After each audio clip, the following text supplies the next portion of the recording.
बिस्मिल्लाहिर्रहमानिर्रहीम। अस्सलाम वालेकुम। कैसे हैं आप? आई होप के बिल्कुल ठीक होंगे। प्यारे प्यारे बहन भाइयों, आज हम बना रहे हैं गोभी की रेसिपीस, बिल्कुल एक न्यू अंदाज में। उम्मीद है कि आप लोगों को रेसिपीस पसंद आएगी। अगर रेसिपीस अच्छी लगे तो इसे लाइक और सब्सक्राइब करना मत भूलिएगा। अब हम चलते हैं और शुरू करते हैं अपनी आज की रेसिपीस। इसके लिए हमारे पास हैं गोभी आधा किलो कटी हुई। आप इसको इस तरह के छोटे छोटे फूलों में काट लें और दो कर अच्छी तरह साफ कर लें। फिर आप इसे किसी प्लेट या बाउल में डाल लें और इसके ऊपर आप नमक आधा चम्मच डाल लें। नमक डालने के बाद फिर आप इसके ऊपर हल्दी पीसी हुई 1 चौथाई चम्मच शामिल करें।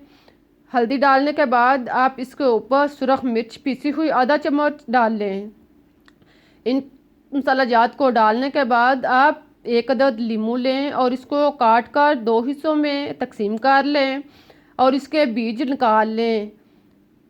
लीमू के बीज निकालने के बाद आप एक टुकड़ा यानी आधा लीमू जो है वो इसके ऊपर निचोड़ें और आधा लीमू जो है वो एक साइड पर रख दें। नींबू का रस डालने के बाद अब आप इसको अच्छी तरह मिक्स करें। सारे टुकड़ों के गिर्द मसाला जो है वो अच्छी तरह मिक्स करें, लगाएं और फिर आप इसे एक साइड पर रख दें। अब आप 3 अदद अंडे लें, इसको आप तोड़ लें। अंडे तोड़कर इसको अच्छी तरह फेंट लें। अंडों को फेंटने के बाद अब आप इसमें 1 चुटकी नमक और 1 चुटकी काली मिर्च पीसी हुई शामिल करें। साथ में आप 1 अदद हरी मिर्च कटी हुई डाल लें और फिर 2 चम्मच हरा धनिया कटा हुआ डालने के बाद आप इसको अच्छी तरह मिक्स कर लें और इसका मिखलोल सा बना लें। इस तरह आप अंडों को फेंट कर एक साइड पर रख दें। अब आप चूल्हे पर कढ़ाई, देगची या कोई बर्तन रखें। इसमें आप 1 प्याली घी डालें। घी जब अच्छी तरह गर्म हो जाए तो आप इसमें मसाला लगी हुई गोभी के टुकड़े डालें और इसको फ्राई करें। चम्मच लाएं, आप इसको 4-5 मिनट तक अच्छी तरह फ्राई करें। इसको आप दरमियानी आंच पर अच्छी तरह फ्राई करें। जब इनका कलर चेंज हो जाए, देखें बिल्कुल इस तरह के गोभी जो है वो फ्राई हो जाए तो आप इसको निकाल लें। गोभी का ऑयल अच्छी तरह रिमूव करें और इसको आप किसी बर्तन में निकाल कर एक साइड पर रख दें। सारी गोभी को निकालने के बाद अब आप इसमें बकिया घी में 1 अदद प्याज कटा हुआ डालें और इसको नरम करें। प्याज को आप 2-3 मिनट तक अच्छी तरह ब्राउन करें, नरम करें और फिर आप इसमें अदरक और लहसुन कुटा हुआ 2 से 3 चम्मच शामिल करें और इसे ब्राउन होने तक पकाएं। इसके बाद अब आप इसमें टमाटर 1 अदद कटा हुआ डालें और इसे नरम होने तक पकने दें। इस मसाले को आप खूब अच्छी तरह नरम कर लें। साथ में आप हरी मिर्च कटी हुई 2 से 3 अदद डालें और फिर आप थोड़ा सा पानी लगाकर इसको नरम कर लें। इसका ढक्कन बंद करें और इसको अच्छी तरह नरम करके यकजां कर लें। देखें जब पानी जो है खुश्क हो जाए, ढक्कन दोबारा ओपन करें। जब पानी खुश्क हो जाए तो आप इसको कुचल लें। इसको आप चम्मच के साथ अच्छी तरह कुचलें और इसे नरम कर लें। फिर आप इसमें खुश्क मसाला जात सुरख मिर्च पीसी हुई आधा चम्मच शामिल करें। साथ में आप नमक आधा चम्मच शामिल कर लें। नमक डालने के बाद अब आप इसमें हल्दी पीसी हुई आधा चम्मच डाल लें। साथ में आप ज़ीरा पिसा हुआ 1 चम्मच शामिल कर लें और 1 से 1.5 चम्मच पिसा हुआ खुश्क धनिया डाल लें। इन सब चीज़ों को डालने के बाद अब आप इसको मिक्स करें और सारे मसाले को खूब अच्छी तरह फ्राई करें। सारे मसाले को खूब अच्छी तरह 4-5 मिनट तक फ्राई करें और साथ में आप थोड़ा सा पानी लगा लें ताकि मसाला जो है वो अच्छी तरह भुन जाए।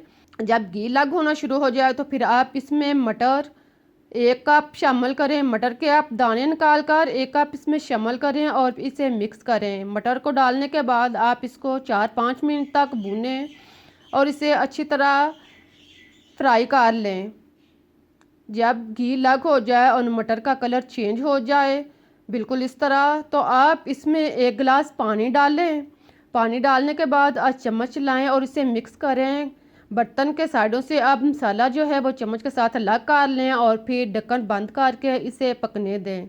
आप इसे इतनी देर पकाएं कि इसका पानी जो है वो खुश्क हो जाए और मटर जो है वो नरम हो जाए। देखें अब पानी जो है वो किसी हद तक खुश्क हो चुका है और मटर आप चेक कर लें कि वो नरम हो चुके हैं। तो फिर आप इसमें फ्राई शुदा गोभी शामिल करें। गोभी डालने के बाद आप इसको मिक्स करें और 1-2 मिनट तक इसे पकने दें। साथ में आप कटा हुआ हरा धनिया 2 चम्मच शामिल कर लें और कटी हुई हरी मिर्च भी 1 अदद डाल लें। इसके बाद आप अंडों का महलूल जो हमने फेंट के बनाया हुआ था, आप इसके ऊपर अंडे डालें। सारी अंडों की तह इसके ऊपर बिछाने के बाद अब आप इसका ढक्कन बंद कर दें और इसे लो आंच पर दम पर रख दें। इसे आप 4-5 मिनट तक दम पर रखें। इसके बाद आप ढक्कन ओपन करें। देखें अब अंडे जो हैं वो काफ़ी हद तक तैयार हो चुके हैं और घी भी लग हो चुका है। अब आप देखें, आप इसको इस तरह टुकड़ों में भी ले सकते हैं इसके ऊपर मसाला डालकर, या आप इसको मिक्स कर लें। सारे चीज़ों को अच्छी तरह मिक्स करें। अब इसके बाद आप इसमें गरम मसाला पिसा हुआ आधा चम्मच शामिल करें और फिर आप इसमें लीमू का टुकड़ा, गरम मसाला डालने के बाद आप इसको मिक्स करें और फिर आप लीमू जो आधा बचा के रखा हुआ था इसके ऊपर डाल लें और उसको मिक्स कर लें। अब चूल्हा बंद कर दें। हमारा मज़ेदार बहुत ही टेस्टी सालन तैयार हो चुका है। लीमू के रस को मिक्स करने के बाद अब आप इसको प्लेट या डिश में निकाल लें और खाएं। बहुत ही मज़ेदार और टेस्टी रेसिपी है। जब आप इस तरह से गोभी का सालन बनाएंगे तो आप रोज़ बनाने पर मजबूर हो जाएंगे। आप इसको रोटी के साथ, नान के साथ या चावलों के साथ ले सकते हैं। बहुत ही मज़ेदार और मुनफरिद तरीके से बनने वाली रेसिपी आपको पसंद आएगी। अगर आपको अच्छी लगे तो प्लीज़ इसे लाइक और सब्सक्राइब करना मत भूलिएगा ताकि आपके लिए इससे बेहतर रेसिपी ला सकूँ। अब मुझे इजाज़त दें, फिर मिलते हैं एक नई रेसिपी के साथ। तब तक के लिए अल्लाह हाफिज़।